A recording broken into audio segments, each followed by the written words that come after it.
Teks pasti ada informasi yang akan disampaikan pada pembacanya. Biasanya informasi tersebut ada yang bersifat penting dan ada juga yang bersifat mendukung.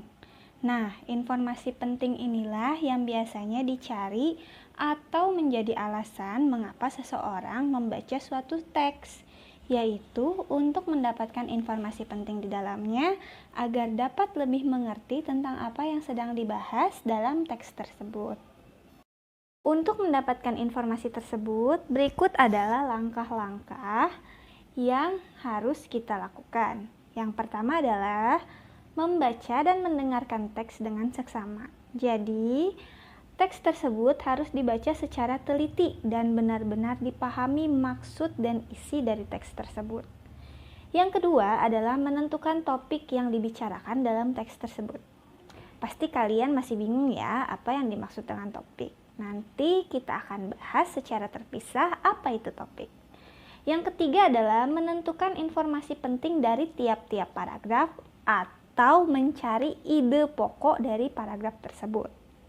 Untuk mencari informasi penting yang ada di dalam sebuah paragraf, biasanya kita dapat menandai informasi penting tersebut dengan cara menggarisbawahi kalimat-kalimat pentingnya atau dengan menandai menggunakan stabilo.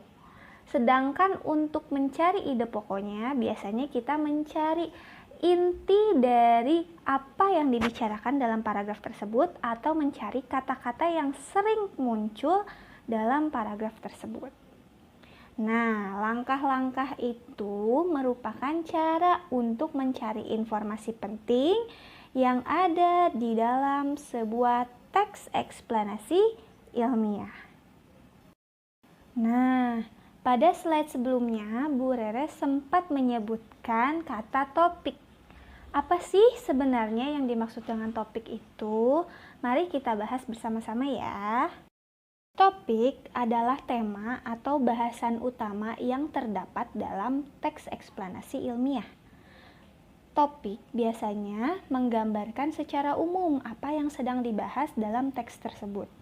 Misalnya, ada sebuah teks yang dari paragraf awal sampai paragraf akhir membahas masalah banjir. Meskipun pada paragraf pertama membahas masalah hujan besar, kemudian paragraf keduanya membahas masalah sungai yang mulai meluap, paragraf ketiganya membahas masalah banjir itu disebabkan oleh apa, paragraf keempatnya membahas tentang akibat dari banjir tersebut apa. Tapi inti dari teks tersebut adalah berisikan tentang banjir.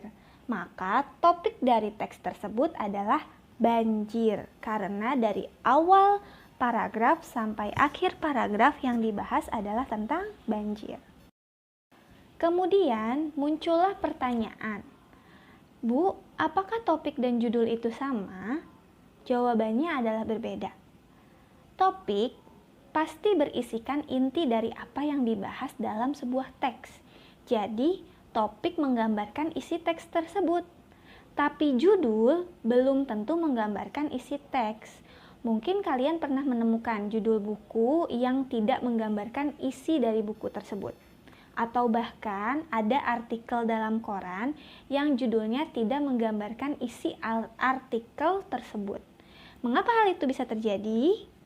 Hal itu terjadi karena judul harus memuat hal yang menarik agar pembacanya tertarik untuk membaca buku atau teks tersebut. Tapi terkadang judul tidak menggambarkan isi dari teks tersebut.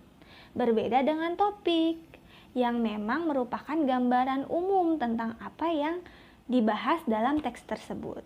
Kalau kalian ingin mencari topik dalam teks, kalian bukan membaca judulnya, tapi kalian harus mencari kata-kata yang sering muncul dari awal teks sampai dengan akhir teks.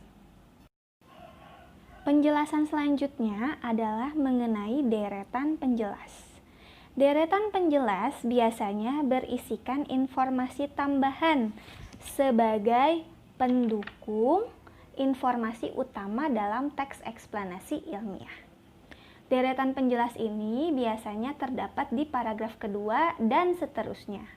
Jadi, selain ada topik, deretan penjelas inilah yang akan membantu menjelaskan atau menjabarkan topik tersebut agar informasi yang disampaikan benar-benar dapat dipahami oleh pembacanya.